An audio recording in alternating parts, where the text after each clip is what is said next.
Halo semuanya, selamat datang kembali di On Road Indonesia. Kita berada di kawasan Tanjung Priok, tepatnya di akses Jalan RE Marta Dinata. Di samping kiri ini adalah akses on-ramp ataupun jalur masuk ke Tol Harboro 2 yang sudah selesai. Kemudian untuk off-ramp, jalur keluar dari Tol Harboro 2 menuju ke Tanjung Priok, ini masih dalam tahap pengerjaan dan paling ujung yang kita lihat ada di pilar bagian depan. Di bagian pinggir juga mulai ditanami dengan pepohonan agar nantinya ruang terbuka hijau di area ini menjadi lebih banyak serta lebih asri.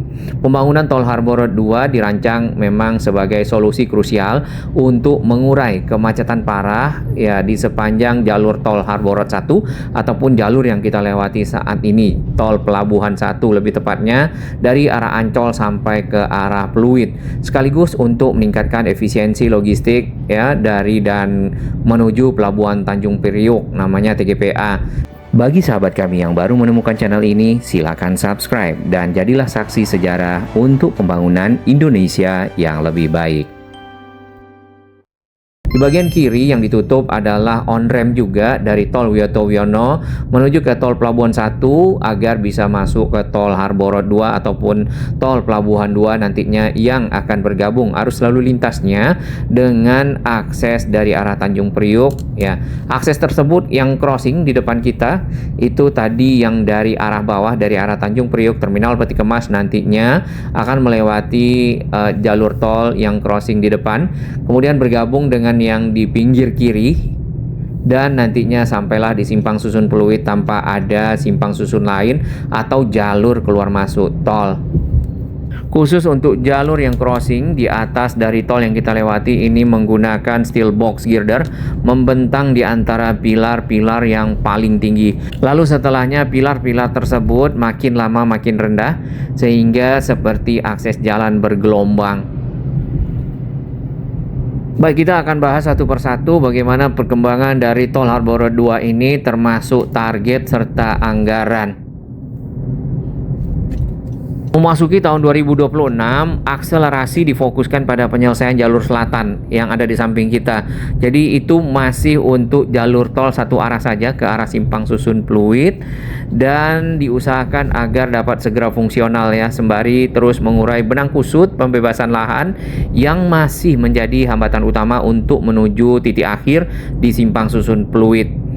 Baik, untuk progres konstruksi sendiri hingga kuartal kedua ataupun pertengahan dari tahun 2026, progres totalnya dari total konstruksi yang sudah dikerjakan berada di 32-45%. Nah, percepatan saat ini difokuskan pada sisa pengerjaan struktur yang ada di samping kiri kita, yaitu jalur selatan tadi.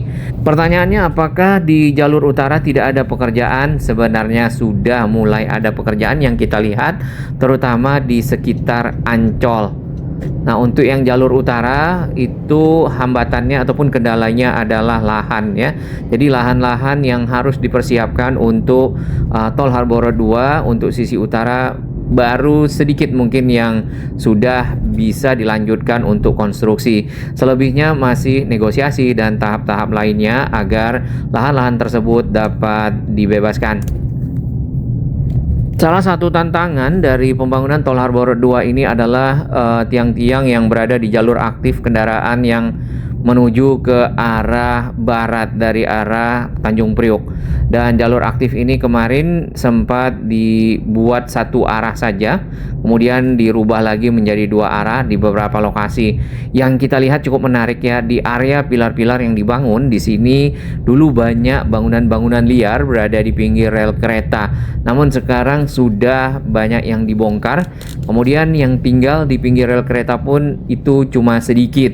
Bahkan di sini kita lihat untuk rel keretanya sudah ditutup dengan pagar-pagar seng. Ini lebih bagus lagi agar tidak dimasuki oleh pihak-pihak yang tidak seharusnya ya menggunakan lahanan tersebut, baik untuk mendirikan bangunan, berjualan atau malah sebagai tempat hunian.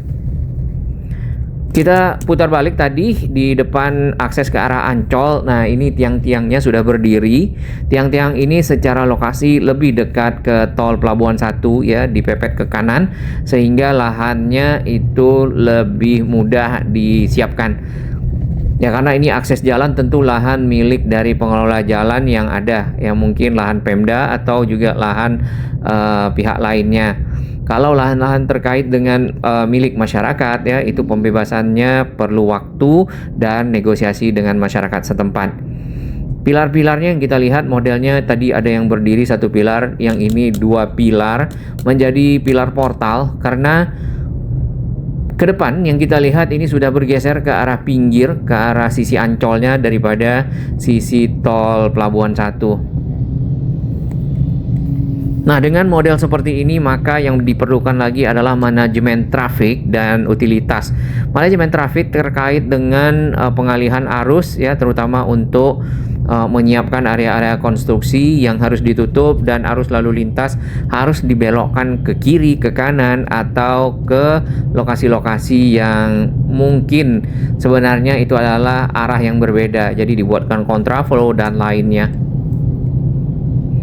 Lalu berikutnya juga yang penting itu adalah penyesuaian struktur dan relokasi bertahap terhadap jaringan-jaringan utilitas di bawah tanah seperti pipa gas, pipa air bersih, jaringan kabel fiber optik ya, dikarenakan di area-area yang digali untuk keperluan pembangunan pondasi-pondasi tiang-tiang. Ini juga sama dengan lokasi-lokasi lainnya, banyak jaringan utilitas di bagian bawah tanah seperti kabel-kabel fiber optik, kabel-kabel listrik, pipa gas, pipa air yang kalau kena itu juga akan mengganggu aktivitas, misalnya kalau kabel fiber optik komunikasi data masyarakat ya.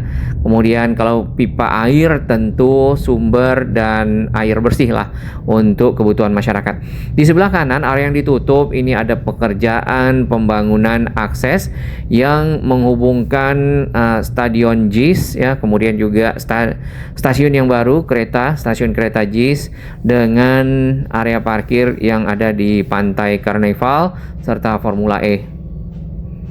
Sebenarnya ini sudah selesai dan sudah diresmikan juga ya beberapa hari lalu oleh Pak Gubernur. Ini adalah video kita di minggu lalu. Alat-alat berat masih mobilitas di antara kedua sisi jalan. Jadi memang terkadang akses yang ada di sini di stop sementara, lalu lintasnya kemudian dilewatkan lagi setelah alat-alat tersebut, alat berat pindah dari satu lokasi ke lokasi lainnya. Dari Jalan Kettle yang saat ini kita lewati, kita akan menuju ke jembatan penghubung ke Jalan RE Marta Dinata, dan di depan sana sudah ada dua orang yang menunggu biasanya untuk ya mengarahkan dalam tanda kutip arus lalu lintas untuk kendaraan-kendaraan, biasanya targetnya adalah kendaraan besar. Ini sangat perlu bantuan dari pemerintah provinsi, Dishub ya, untuk ya kalau bisa yang begini dapat dihilangkan karena kalau kita lihat tidak begitu diperlukan di area ini. Nah, di bagian pinggir ini adalah pilar-pilar dari jalur on-ramp dan off-ramp untuk Tol Harborat 2 yang tersambung dengan Tanjung Priuk Port Access ataupun TGPA. Nah, untuk jalur yang paling kanan itu adalah on-ramp, jalur masuk yang tadi kita dari arah sana. Kemudian yang kiri ini adalah jalur keluar ataupun off-ramp belum selesai. Nanti kalau selesai mungkin arus kendaraan yang ada di depan akan direkayasa lagi ya. Ini agak menarik memang nanti pada saat turun itu jalurnya jalur keluar dan bertemu dengan jalur dari arah Tanjung Priok, arus kendaraan yang menuju ke barat. Apakah ada traffic light atau nanti sebelum jalur keluar ini ada rekayasa arus lalu lintas dibelokkan ya ke arah misalnya bagian kanan, disiapkan lagi akses jalan yang baru, atau bagaimana nanti kita akan lihat ke depan. Siang hari area ini benar-benar panas. Lanjut ke spesifikasi teknis dan waktu pelaksanaan. Untuk panjang dari tol yang dibangun adalah 9,67 km sampai dengan 9,69 km, kurang lebih dalam rentang itu. Jenis konstruksinya jalan tol layang elevated ya, semuanya di atas, dan menggunakan metode konstruksi modern guna meminimalkan penggunaan lahan di tingkat tapak ataupun di bawah ya, ataupun di jalur darat maksudnya. Kecepatan yang nantinya didesain untuk tol ini adalah 80 km per jam, walaupun dalam prakteknya mungkin akan agak lebih. Kemudian konektivitas simpang susunnya hanya ada 2, jadi tidak ada simpang susun lain. Jalur keluar masuk yang pertama simpang susun Ancol Timur, yang ini tadi yaitu sekalian dengan akses masuk keluar di Tanjung Priok ya, ataupun Ancol Timur. Kemudian yang terakhir langsung itu adalah simpang susun Pluit. Jadi pada saat naik ke tol ini keluarnya langsung di Pluit. Kalau Anda ingin keluar di Kemayoran atau juga di Gunung Sahari dan lainnya, sebaiknya memang tidak masuk ke tol ini. Masa pelaksanaan pembangunan kurang lebih mungkin sekitar 5 tahunan ya, jadinya 1697 hari kalender kalau di data yang kita sempat lihat. Baik, kita sudah putar balik lagi di dekat akses ke Terminal Peti Kemas Tanjung Priok tadi. Jadi area yang di pinggir ini nanti akan dibuka agar bisa kendaraan-kendaraan masuk ke on-ramp jalur masuk ke Tol Harbor Road 2. Sudah dilengkapi dengan pagar pembatas ataupun parapet ya, tentunya lebih aman. Yang belum kita lihat adalah lampu PJU-nya, penerangan jalan. Mungkin juga ada marka jalannya, pemisah dari lajur kendaraan. Ada 2 lajur kalau kita lihat tadi di akses on-ramp. Lanjut ke anggaran dan investasi. Nilai proyek ataupun investasi ya secara total untuk pembangunan Tol Harbor Road 2 ini berkisar di 15,8 triliun dengan porsi nilai kontrak konstruksi yang digarap oleh Wika sebesar 5,22 triliun. Pendanaannya dari mana? Proyek dijalankan oleh Badan Usaha Jalan Tol ya, PT Citra Marga Nusapala Persada, TBK. Jadi sudah IPO. CMNP melalui skema turnkey swasta dan mendapat dukungan pembiayaan suntikan perbankan. Target penyelesaian sebenarnya sudah lewat ya, namun ini masih difokuskan terus untuk menyelesaikan secara keseluruhan Tol Harbor Road 2 terutama sisi selatan agar dapat berfungsi pada akhir tahun 2026 khusus sisi selatan. Sedangkan sisi utara ditargetkan pada tahun 2027. Berarti di Desember lah paling tidak atau awal Januari 2027 untuk dari Tanjung Priok menuju ke misal bandara bisa naik tol ini keluar simpang susun Pluit masuk ke tol bandara langsung tanpa mengalami mungkin kepadatan arus lalu lintas pada saat di simpang susun lainnya yang ada di Mangga 2 ya, Gunung Sahari atau juga di Jembatan 3 dan seterusnya. Lalu aksesnya disambungkan kemana saja di 2 simpang susun tersebut ya, yang pasti yang di sini untuk di area Ancol Timur. Aksesnya itu ada on-ramp dan off-ramp, jalur keluar masuk ke arah Tanjung Priok. Kemudian on-ramp dan off-ramp, jalur keluar masuk ke Tol Pelabuhan 1 menuju ke Tol Wiyoto dan dari Tol Wiyoto. Tol Wiyoto itu yang dari arah Halim sampai ke Tanjung Priok, tapi yang di atas jalan bypass.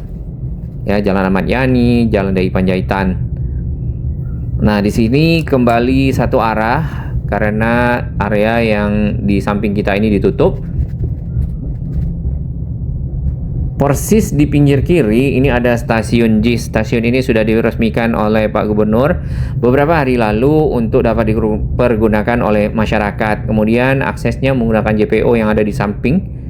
Ya, JPO yang mungkin ada estetiknya, hanya saja perlu kanopi ya kalau kita perhatikan agar nanti masyarakat yang lewat di JPO ini terlindungi terutama saat hujan, apalagi juga termasuk sinar matahari yang cukup terang. Di bagian pinggir ini masih ada pekerjaan-pekerjaan di area konstruksi yang ditutup, tapi bukan pekerjaan yang signifikan. Masih ada penempatan material-material ya, ada semacam mesh juga di situ untuk para pekerja. Ya, ini ada pelawan arah barusan. Selain pekerjaan yang kita lihat ya, Tol Harbor 2, ternyata di kawasan ini ada pekerjaan lain yaitu penataan area bagian pinggir kali. Ini kali apa nih? Kalau Ancol ya mungkin ya. Nah, di situ ada pembuatan trotoar yang baru, kemudian penanaman pohon-pohon. Mudah-mudahan menjadi salah satu solusi untuk masyarakat para pejalan kaki. Barusan kita masuk ke akses JIS, jadi kita mencoba melintasi kereta, jalur kereta yang ada di sini.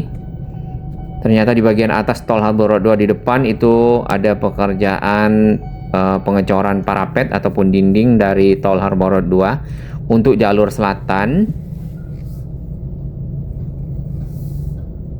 Di sini antrian kendaraannya tidak begitu panjang karena kereta yang lewat itu juga tidak begitu banyak ya intensitasnya, tapi jalurnya ada 4 loh, ya kan? Nah, KRL sendiri berhenti di JIS ataupun KRL yang ke arah Tanjung Priuk itu kalau tidak salah per 15 menit bahkan lebih ya. Kita pernah menunggu di Kampung Bandan untuk menuju ke stasiun Tanjung Priuk sendiri itu bahkan sampai 20 dan 30 menit. Baik, lanjut ke bawah tol Harbor 2. Sebenarnya tol ini dirancang sebagai tol double decker ataupun tol bertingkat. Nah, dari konstruksinya kita memang tidak lihat tol ini bertingkat, tetapi cukup elevated saja. Mungkin tadinya bertingkat adalah gambaran dari tol di atas tol, yaitu berada di samping tol Harbor Road 1. Kemudian ada tiang lagi di tol Harbor Road 2. Nah, kalau yang benar-benar double decker yang kita lihat adalah yang di Kuala Lumpur ya. Kemudian beberapa negara lain itu memang menggunakan satu tiang pilar di atasnya tuh seperti dicabang atau juga dibuat stacking bertingkat. Ditaruh jalan untuk tol pertama, kemudian ditaruh lagi jalan ataupun deck untuk tol kedua.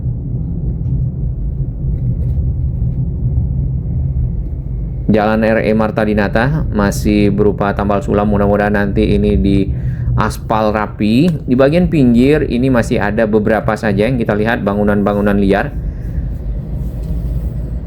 Tapi area ke arah pinggir kereta itu sudah banyak yang ditutup, dipagar. Nah, ini masih ada beberapa bangunannya.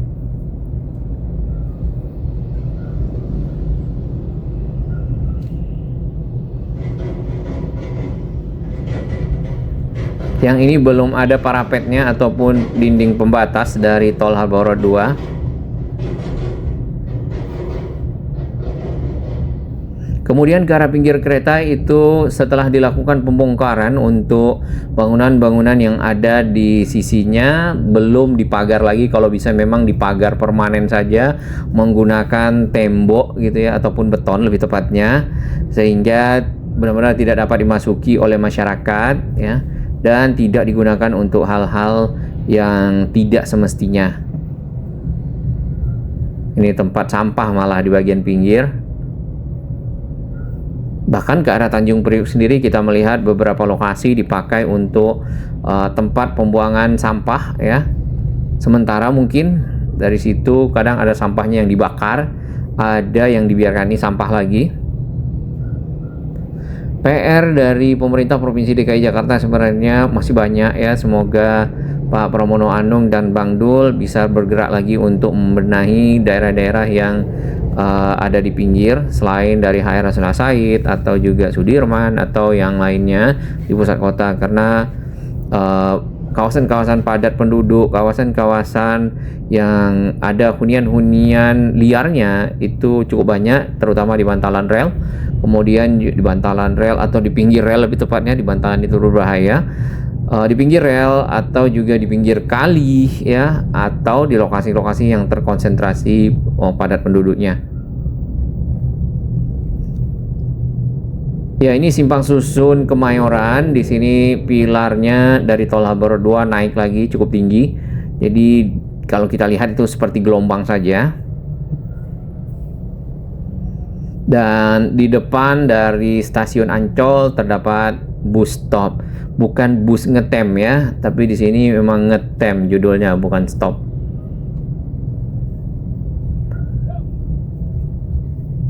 Lanjut RE Marta Dinata menuju ke arah Gunung Sahari, yang ini dipergunakan dua arah, dikasih pembatas. Sebenarnya jalan ini memang dua arah sebelumnya, ada pembatas di bagian tengah. Namun sempat dijadikan satu arah karena ada pekerjaan di area pinggir, penutupan dari akses jalan sebagian untuk area konstruksi. Nah, di samping juga ini ke arah rel keretanya terbuka. Sebenarnya kalau terbuka dan masyarakatnya sadar ya, tidak menggunakan lokasi tersebut untuk mendirikan bangunan dan lainnya, tidak bermasalah juga, tapi mungkin lebih tepatnya ada pagar agar faktor keselamatannya terjaga. Ini jembatan penyeberangannya, orangnya sudah tidak ada pagarnya. Besinya kemana ini ya?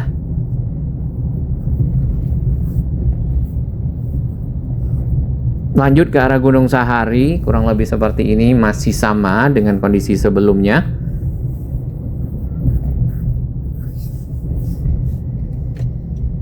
Ini ada akses penyeberangan kereta, perlintasan kereta, pertemuan sebidang. Sepertinya tidak memungkinkan untuk dibangun underpass atau juga overpass karena jaraknya juga ke jalan RE Martadinata terlalu sempit.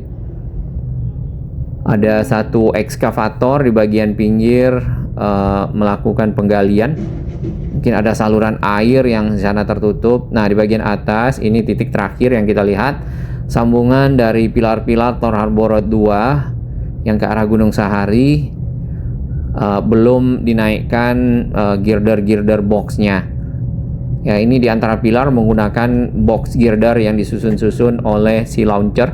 Tadi ada launchernya. Sebenarnya launcher itu adalah crane ya, yang mengangkat dari box girder, kemudian dinaikkan ke atas dan disusun di antara pilar-pilar satu persatu ya, dengan menggunakan sling di bagian dalamnya, sehingga membentuk jembatan layang. Di sini makin lama makin turun lagi ke arah Gunung Sahari. Itu sebenarnya kalau dilurusin juga bisa ya, tapi dibuat lebih turun lagi. Baik, kita menuju ke arah Jalan Lodan. Ini masih di ujung RE Martadinata. Di sini sudah rapi dari arah tadi akses tol Ancol Barat. Di bagian bawah ini punya potensi untuk dibuatkan taman. Nah, di depan sana ternyata areanya setelah ada pembangunan Tol Harbor Road 2 menjadi lebih rapi pada saat kita menyeberang ke jembatan ya. Tadinya di situ banyak hunian-hunian yang berada di pinggir Kali Hitam. Saat ini sudah rata, sudah kosong. Jadinya benar-benar rapi ini. Karena kita tidak bisa lurus ya, jalan RE Martadinatanya harus berbelok ke Jalan Lodan. Jadi sampai Jalan Lodan, di sini kita langsung dihadapkan ke pembangunan Tol Harbor Road 2, tapi untuk sisi utara. Sudah ada pilar-pilarnya. Bentuk pierheadnya berbeda-beda yang kita perhatikan. Yang ini seperti huruf apa ini? R kali ya. R kecil. Kemudian ada yang berbentuk huruf T, tergantung dari kebutuhan konstruksi. Tadinya jalur yang kita lewati ada di sebelah kiri, pinggir kiri ke arah bawah kolong tol, namun saat ini direkayasa kembali untuk ke bagian kanan. Mungkin ada pekerjaan di sisi kiri tersebut. Ini di depan Bunda Mulia. Nah, sisi utara ini ditargetkan selesai pada tahun 2027 ya. Yang ini bagian pierheadnya mulai dibangun. Yang di depan pekerjaan piling ataupun bore pile. Ada rotary drilling rignya. Lalu di seberang dapat kita lihat itu ada steel box girder di antara pilar yang dibentangkan. Dan Tol Harbor Road 1 ya, tol Pelabuhan 1 itu ternyata betonnya sudah mungkin sudah sangat kusam. Mudah-mudahan masih kuat untuk menopang dari kendaraan-kendaraan yang lewat. Ini contohnya. Ini di Jalan Tongkol, akses yang menyambungkan Sunda Kelapa ke kawasan Kota Tua. Dan ini adalah Tol Harbor Road 2 sisi utara. Nah, pemanfaatan lahan yang kita lihat di bawah kolong tol di sini adalah yang pertama parkir dari truk-truk besar, yang kedua untuk berdagang, yang ketiga juga dipakai buat hunian sepertinya. Baik, kita akan pantau lagi ke depan.